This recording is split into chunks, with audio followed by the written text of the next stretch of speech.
Glória a Deus, meus irmãos. O Senhor é fiel, que a graça e a paz do Senhor Jesus seja no seu coração.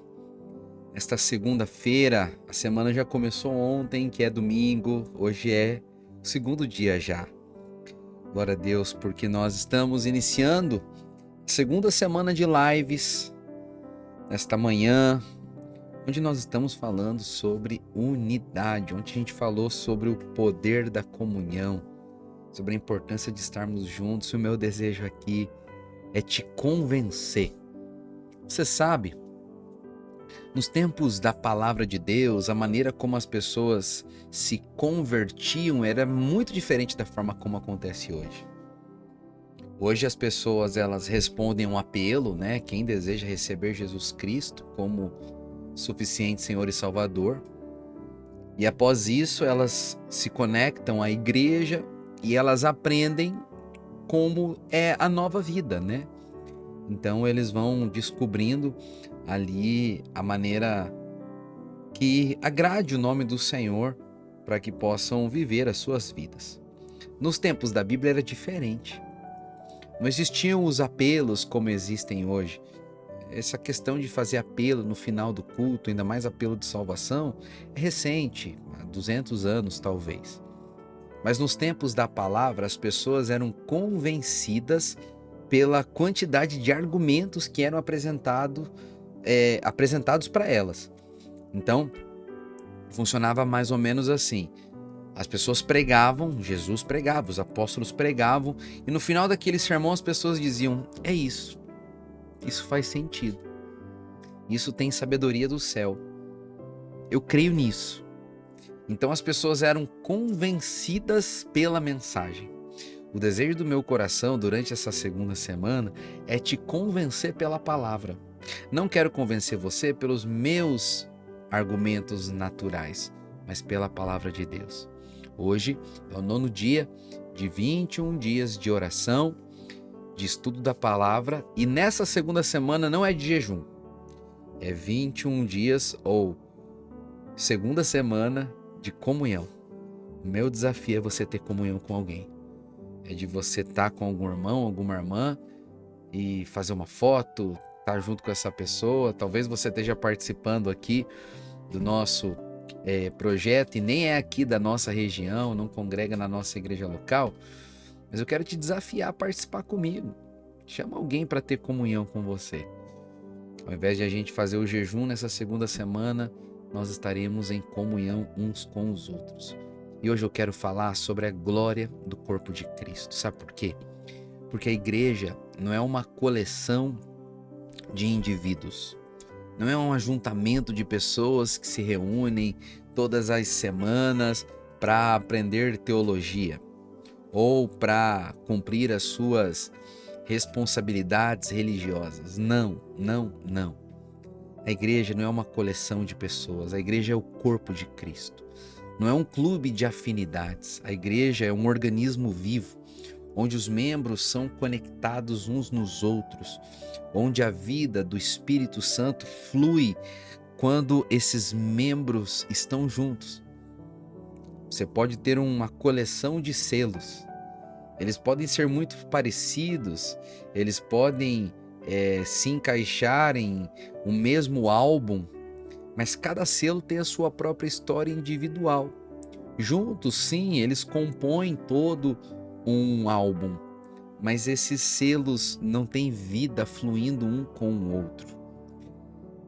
Nós não somos um conjunto ou uma coleção de selos, nós somos corpo de Cristo. Cada membro funciona em cooperação com o outro. Cada um de nós só vai desenvolver a plenitude do chamado do Espírito Santo em suas próprias vidas quando a gente entender que não dá para fazer isso sozinho. Infelizmente, muitas pessoas frequentam a mesma igreja e às vezes são cristãos há muito tempo.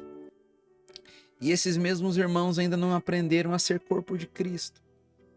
Eles ainda vivem todas as semanas com a mentalidade de coleção. Então, nós somos da mesma igreja, somos filhos de Deus, estamos aqui todas as semanas, mas não temos relacionamento de verdade.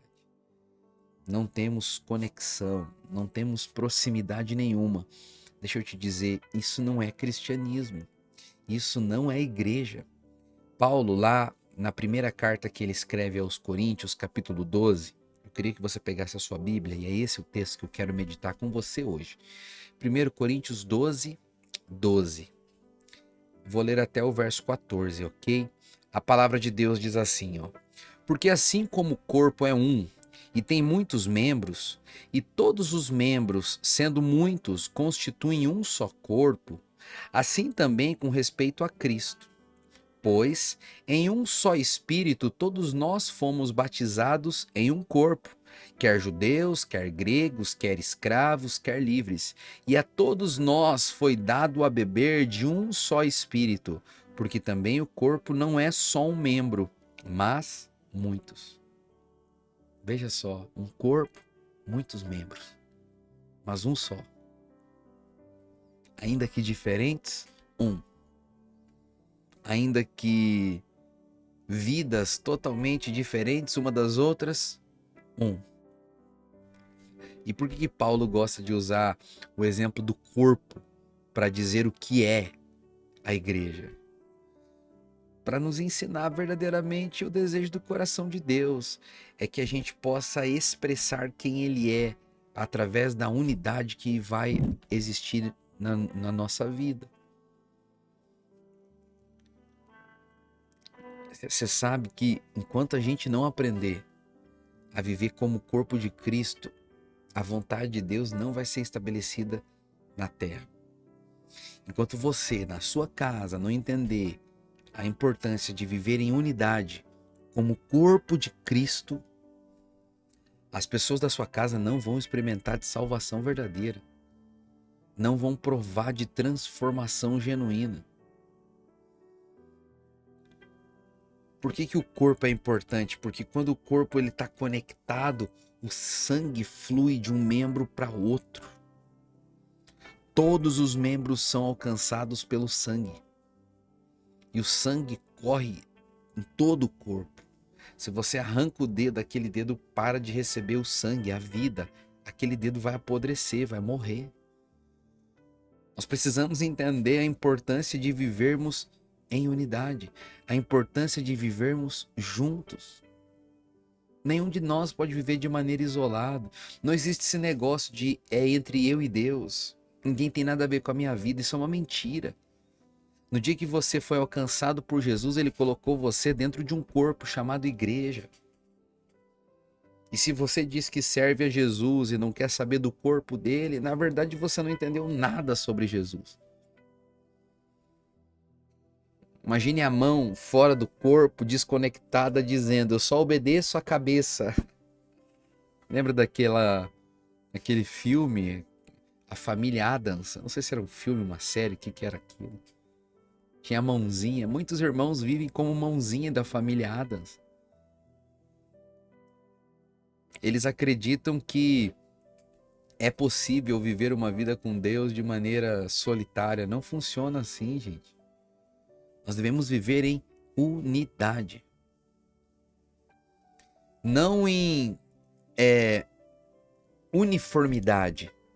Nós não vamos ser todos iguais. Nós não vamos ter um pensamento único. Nós não vamos nos tornar robôs. Deus não está querendo que nós sejamos máquinas que funcionam de maneira perfeita. Tem que ser daquele jeitinho. Não, não, não. Isso é uniformidade. Não é esse o desejo do coração de Deus. O desejo de Deus é que nós sejamos um, que vivamos em unidade. Essa unidade fala a respeito do nosso coração. E na unidade existe diversidade, isso é, muitos que são um. A mão é diferente do olho, a boca é diferente do ouvido, os pés são diferentes dos ombros. Os meus rins, o meu rim é diferente dos meus pulmões. O meu coração é diferente da minha boca. Mas todos eles trabalham em unidade, isso é, trabalham comprometidos para um propósito maior.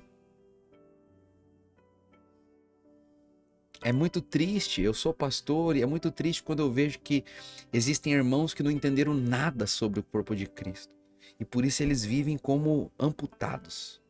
Eles estão vivos porque nasceram de novo, são filhos de Deus, mas vivem desconectados. Eles têm a mesma natureza da que eu tenho, mas eles vivem uma vida fraca. É muito triste isso, eles vivem como uma peça de coleção. E você vai ver que essas pessoas, igual eu disse ontem no nosso culto, a sensação que dá é que muitas pessoas vivem uma vida cristã pesada, sabe? Angustiada. Tem gente que é crente, mas a sensação que a vida dele é uma vida de tristeza.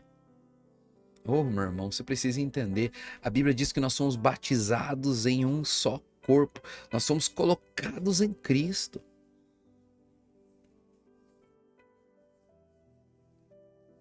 Não foi algo que eu escolhi, foi algo que Deus escolheu. Ele me colocou no corpo dele. Hoje eu sou corpo de Cristo.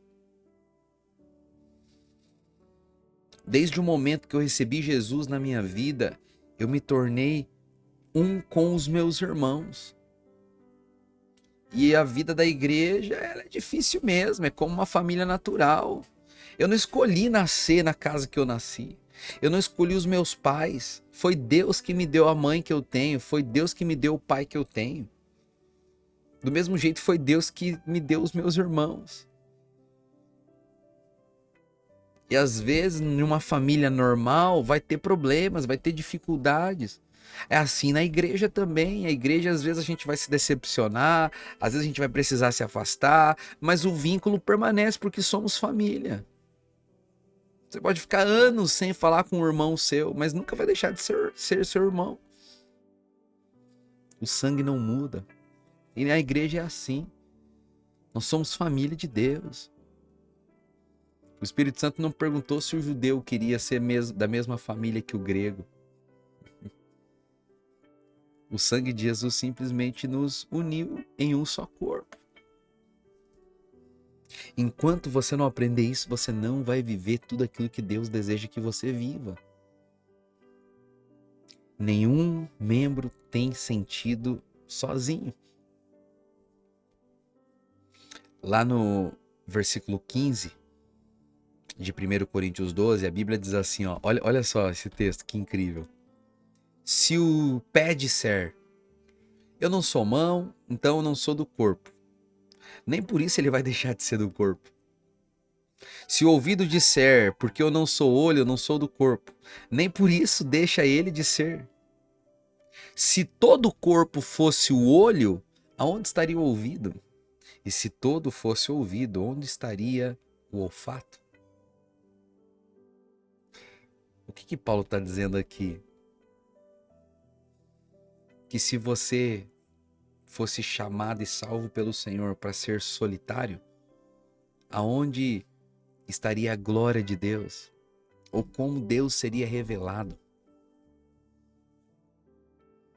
E se a gente às vezes quer viver a vida com Deus de forma solitária, como que a gente vai poder verdadeiramente agradar o coração de Deus? Você sabe, se você pegar uma brasa, tirar do fogo e deixar ela sozinha, essa brasa rapidamente vai apagar. Rapidinho ela vai apagar. Sabe por quê? Porque se a brasa ficar sozinha, o fogo apaga. Agora, se você pegar essa mesma brasa, trazer ela para perto da fogueira outra vez, o fogo vai voltar a pegar. É assim que significa caminhar em unidade. E nesse dia, meu irmão, minha irmã, os teus olhos sejam abertos para entender que não é possível servir a Deus e caminhar sozinho. O Senhor não deseja que você viva de maneira solitária, unitária no seu reino. É tempo de a gente caminhar em unidade. Você pode dizer amém? Feche os seus olhos, faz uma oração comigo, diga: Senhor Jesus, obrigado por me fazer parte do seu corpo. Me ensina a caminhar em unidade com os meus irmãos. Me perdoe pelas vezes que eu me afastei porque achei que era diferente dos outros. Eu sou membro do teu corpo e quero aprender a viver assim. Em nome de Jesus. Amém. Glória a Deus. Meus irmãos, nós vamos encerrar aqui. Hoje foi o 9º dia, amanhã nós estaremos juntos, mas hoje à noite eu quero te lembrar que é tempo de oração. Estaremos no prédio da nossa igreja, em Pontal e em Matinhos, orando. Eu espero você. E não se esqueça, o desafio é de você ter comunhão com alguém, seja agora na hora do almoço, seja à tarde no café ou à noite depois da oração. Não fique sozinho. Deus abençoe. Em nome de Jesus. Tchau, tchau.